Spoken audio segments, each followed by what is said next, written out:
Hello, my dear friends. This is Dr. Swapn, and you're watching my YouTube channel Dental Expertise.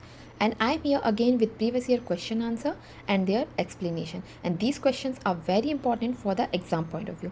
So don't forget to like and subscribe my channel, and please click on the bell icon to get the future notification. And please share with your colleagues and friends. Now let's start with question number 1. Congenital absence of many teeth is termed as options are hypodontia, anodontia, oligodontia, or diphodontia. Hypodontia means congenital absence of 1 to 5 permanent teeth, and it generally does not include third molar. Oligodontia means absence of more than 5 teeth, and it included the third molar. Anodontia means the complete absence of all primary and permanent teeth, and hyperdontia means presence of one or more teeth, excess of the normal denture formula. जो dental formula होता है उसे one और मोर teeth extra होंगे तो उसे बोलेंगे hyperdontia. Okay, तो congenital absence of many teeth it means oligodontia. Okay, next question is the abnormal loss of tooth structure due to non-masticatory non-mechanical means. Options are erosion, abrasion, atresion and abfraction. तो एफ्रैक्शन क्या होता है? It is the loss of tooth structure from flexure process. Okay, और sometimes it causes because of faulty brushing technique. Okay, atresion means dental atresion is a mechanical wearing of the incisal or occlusal surface of the teeth. Okay, due to some result of functional or parafunctional tooth to tooth contacts. And common causes क्या है? Tooth wear associated with chewing, sleep disorders like bruxism. तो ये सब उसके example हैं. Okay, next है abrasion. What is abrasion? Abrasion is the loss of tooth structure by mechanical force from a foreign element, like vigorous horizontal tooth brushing, nail biting, pen biting, pipe smoking. These are the causes of abrasion. Okay, and the erosion. What is erosion? Erosion means the wearing away of the tooth surface by an acid which dissolve the tooth's enamel and dentine, like flow of saliva or acidic food like cold drink, or regurgitation like GERD. It means gastroesophageal reflux disease. इसमें क्या होता है कि जो stomach से acid होता है वो रिवर्सली होके ईसोफेगस में जाने लगता है. ओके, तो इसमें जिसके कारण एनेमल एंड जो डेंटिन है वो डिज़ोल्व होने लगती है, तो होता है ये इरोजन. ओके, तो जो इरोजन है वो केमिकल लॉस के कारण मतलब केमिकल प्रोसेस के कारण एनेमल और डेंटिन का लॉस हो रहा है, तो इसलिए इसका आंसर होगा erosion. Abnormal loss of tooth structure due to non-masticatory and non-mechanical means is erosion. Okay, बाकी जो है मैकेनिकल होते हैं और मैस्टिकेटरी कॉज होते हैं for the attrition, abrasion and abfraction. Next question है The greater palatine foramen is located distal to the apex of maxillary. First molar, second molar और कैनाइन. जो ग्रेटर पैलेटाइन फोरामैन है वो किस मैक्सिलरी टूथ के distally present होता है? तो ये आपको शो हो रहा है पिक्चर में कि जो ग्रेटर पैलेटाइन फोरामैन है वो कहाँ पे है? सेकेंड मोलार के डिस्टली प्रेजेंट है, तो इसका आंसर होगा second molar. Greater palatine foramen is located distal to the apex of the maxillary second molar. और ये आपको बाकी शो हो रहा है, ये है इंसिसिव कैनाल, ये होते हैं palatine process of the maxilla, ये पैलेटाइन बोन, और ग्रेटर पैलेटाइन के बैक साइड पे होता है लेसर पैलेटाइन फोरामेना. ये भी आपको याद रखना है. नेक्स्ट क्वेश्चन है which ligament is most likely to get damage while giving an inferior alveolar nerve block injection. तो when giving an inferior alveolar nerve block injection, the needle typically passes through the pterygomandibular space. So most likely to be damaged or affected during this procedure is pterygomandibular raphe. Okay, next question है which one of the following is not a characteristic of general shock? Options are increased vascular permeability, bradycardia, myocardial ischemia और adrenergic response.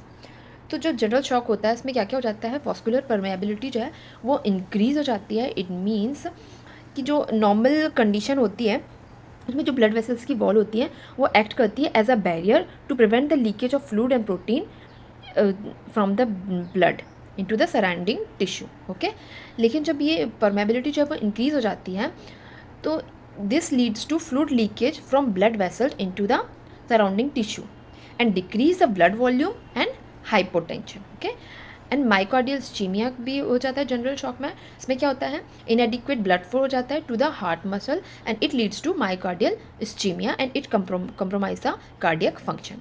Third होता है adrenergic response. It means it release the adrenaline and other stress hormone which response to shock and increase the heart rate, vasoconstriction. Okay, तो इसमें क्या हो जाता है, heart rate increase हो जाती है। ओके, हार्ट रेट जो है वो इंक्रीज़ हो जाती है। तो इसमें क्या नहीं होगा, ब्रेडिकार्डिया जो है जनरल शॉक का कैरेक्टरिस्टिक फीचर नहीं होगा। बाकी जो ये तीनों होंगे, increase vascular permeability, myocardial ischaemia, adrenergic response and tachycardia भी होता है जिसमें हार्ट रेट बढ़ जाती है। तो ये जो है ये जनरल शॉक के कैरेक्टरिस्टिक होते हैं, लेकिन ब्रेडिकार्डिया नहीं होता है। नेक्स्ट क्वेश्चन है, nerve block is induced by local anaesthetics by decreasing the permeability of ion channels to. तो ये चैनल बना हुआ दिख रहा है आपको, ये चैनल है। तो इस चैनल में किस आयन की परमेबिलिटी डिक्रीज हो जाती है फॉर द नर्व ब्लॉक। तो इसमें जो है सोडियम आयन की परमेबिलिटी जो है वो डिक्रीज हो जाती है during the nerve block. Okay, next question है, how long should one wait before obtaining biopsy and oral ulcer? Options are 4 days, 7 days, 14 days, 30 days. तो क्या होता है, almost all oral ulcer caused by trauma will heal within 14 days. Okay, तो जो normal oral ulcer होते हैं अगर वो ट्रॉमा से हुए होंगे तो 14 डेज़ के अंदर ही वो हील हो जाते हैं। तो इसलिए आफ्टर 2 वीक्स जो है we can obtain biopsy for oral ulcer for the cancer. Okay, तो इसका आंसर होगा 14 डेज। नेक्स्ट क्वेश्चन है, the mandibular left second molar of a 14-year-old boy is unerupted. Radiograph shows a small dentigerous cyst surrounding the crown, what is the treatment of choice. तो dentigerous cyst है तो it means इसका answer होगा surgically extract the unerupted second molar. Okay, तो dentigerous cyst का treatment एक ही होता है, surgically extraction the third molar unerupted second molar. Next question है, osteomyelitis usually begins in the medullary space involving periosteum, soft tissue, cortical bone, cancellous bone. तो osteomyelitis क्या होता है, it is an inflammatory disease होती है जिसमें bone marrow में पस का एक्यूमुलेशन हो जाता है and it begins in the medullary space और इन्वॉल्व करता है cancellous bone. Okay, it involves the cancellous bone and then extend spread to the cortical bone and eventually in the periosteum. इसकी इटियोलॉजी क्या होता है, कॉमन ऑर्गेनिज्म कौन सा होता है, स्टेफाइलोकोकस ऑरियस, और अदर कौन सा होगा, न्यूमोकोकस और साल्मोनेला। तो staphylococcus aureus is the main causative organism. Next question क्या होगा, what cephalometric analysis measurement is characteristic in class 1 mole occlusion? Options are SNA angle of more than 84 degree, SNA angle of less than 78 degree, ANB angle of less than 4 degree and SNB angle of less than 10 degree. तो जो cephalometric analysis होती है उसमें जो ANB angle होता है वो commonly use होता है for the relationship between the maxilla and mandible for the class 1 malocclusion. Okay, तो इसमें ये कितना होना चाहिए, इसमें 2 to 4 डिग्री तक होना चाहिए इसकी रेंज। लेकिन अगर SNA एंगल जो ऑप्शन ए दिया हुआ है मोर देन 84 डिग्री हो जाए तो ये क्या होगा, ये शो करता है क्लास 2 मॉल ऑक्लूजन। अगर class SNA angle less than 78 degree हो जाए it means class 3 malocclusion show करेगा। SNB angle of less than 10 degree तो it means class 2 malocclusion. Okay, तो इसका आंसर क्या होगा, क्लास 1 मॉल ऑक्लूजन में ANB एंगल कितना होना चाहिए, less than 4 degree. Next question है, which one of the following is not the generalized cause of failure or delayed tooth eruption? Options are hyperparathyroidism, hereditary gingival fibromatosis, Down syndrome और rickets.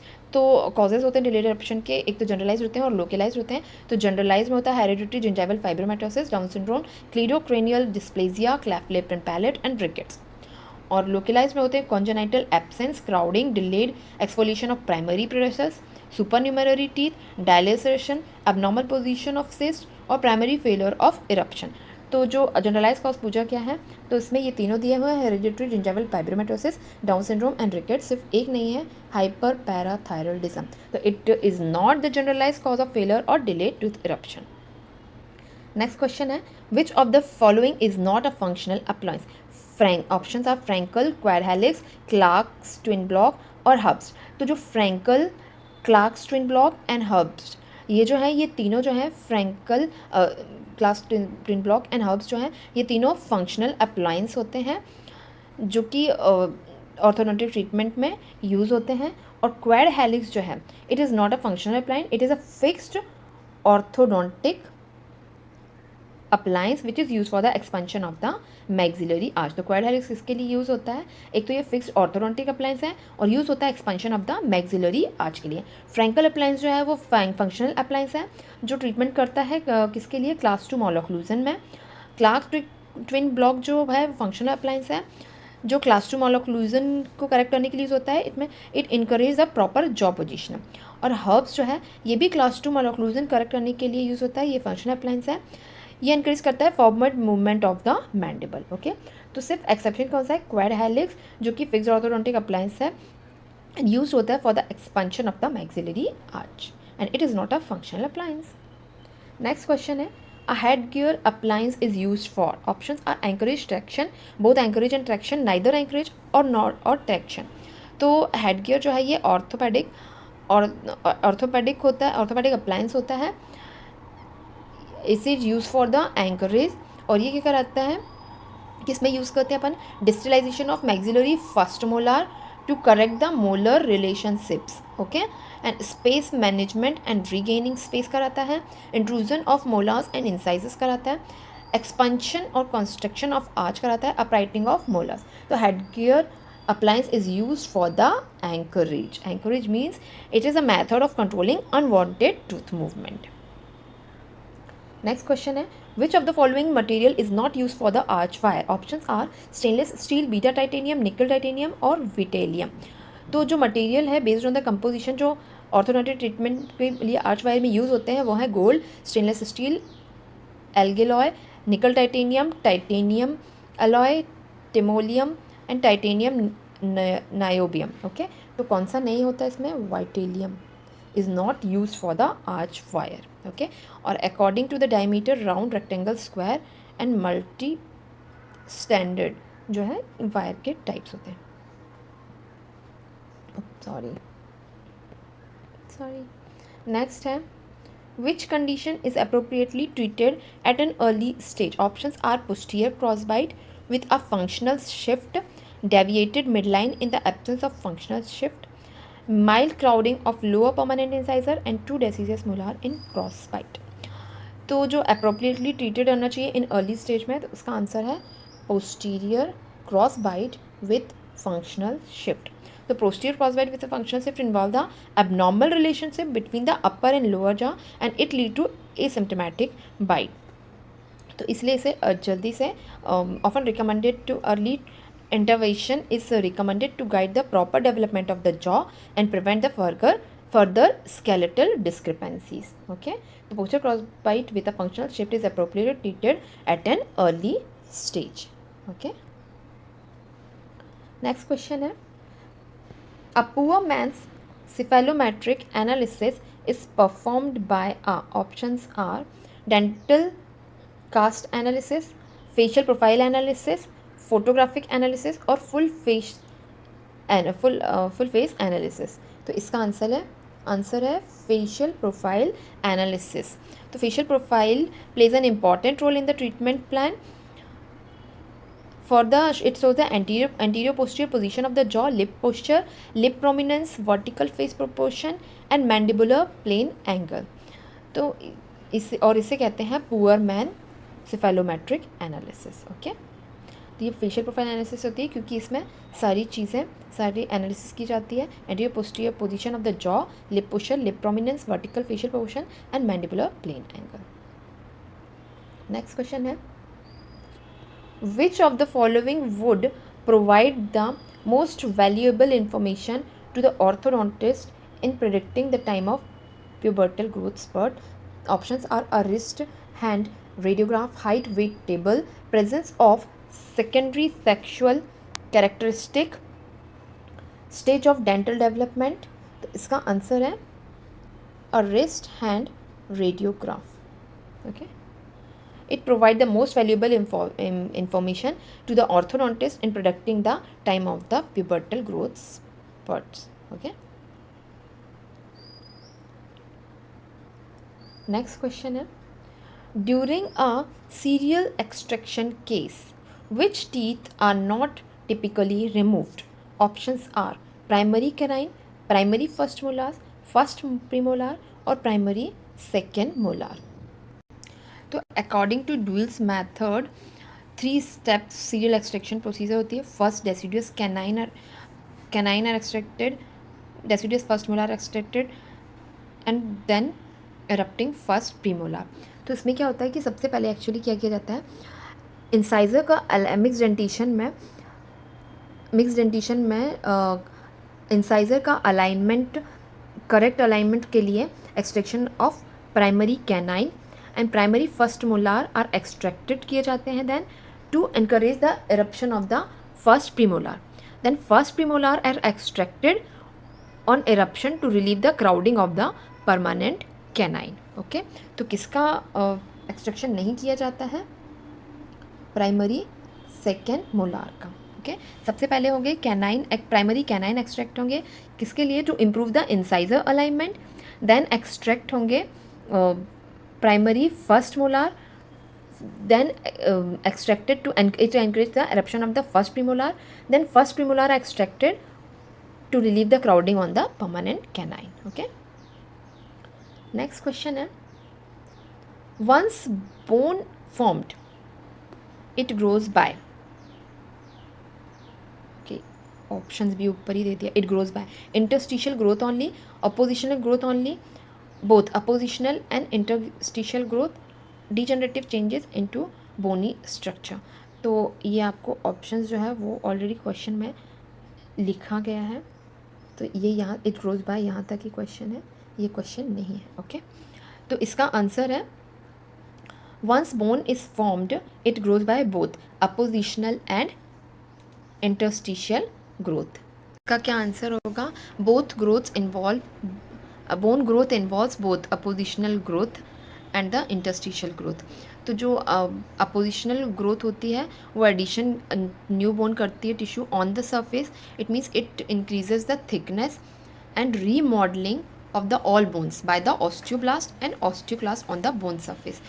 And interstitial growth जो है it increases the length of the long bones. Okay, तो once bone formed is growth by the both oppositional and interstitial growth. Okay,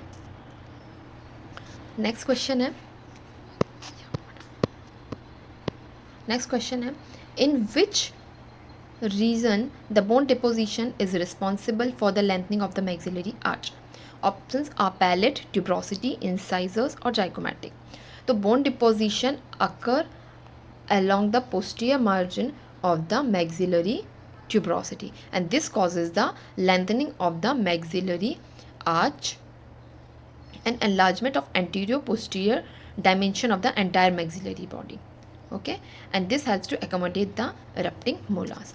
तो आज का video हम यही and करते हैं. अगर वीडियो पसंद आई हो तो please like and subscribe my channel. Thanks for watching.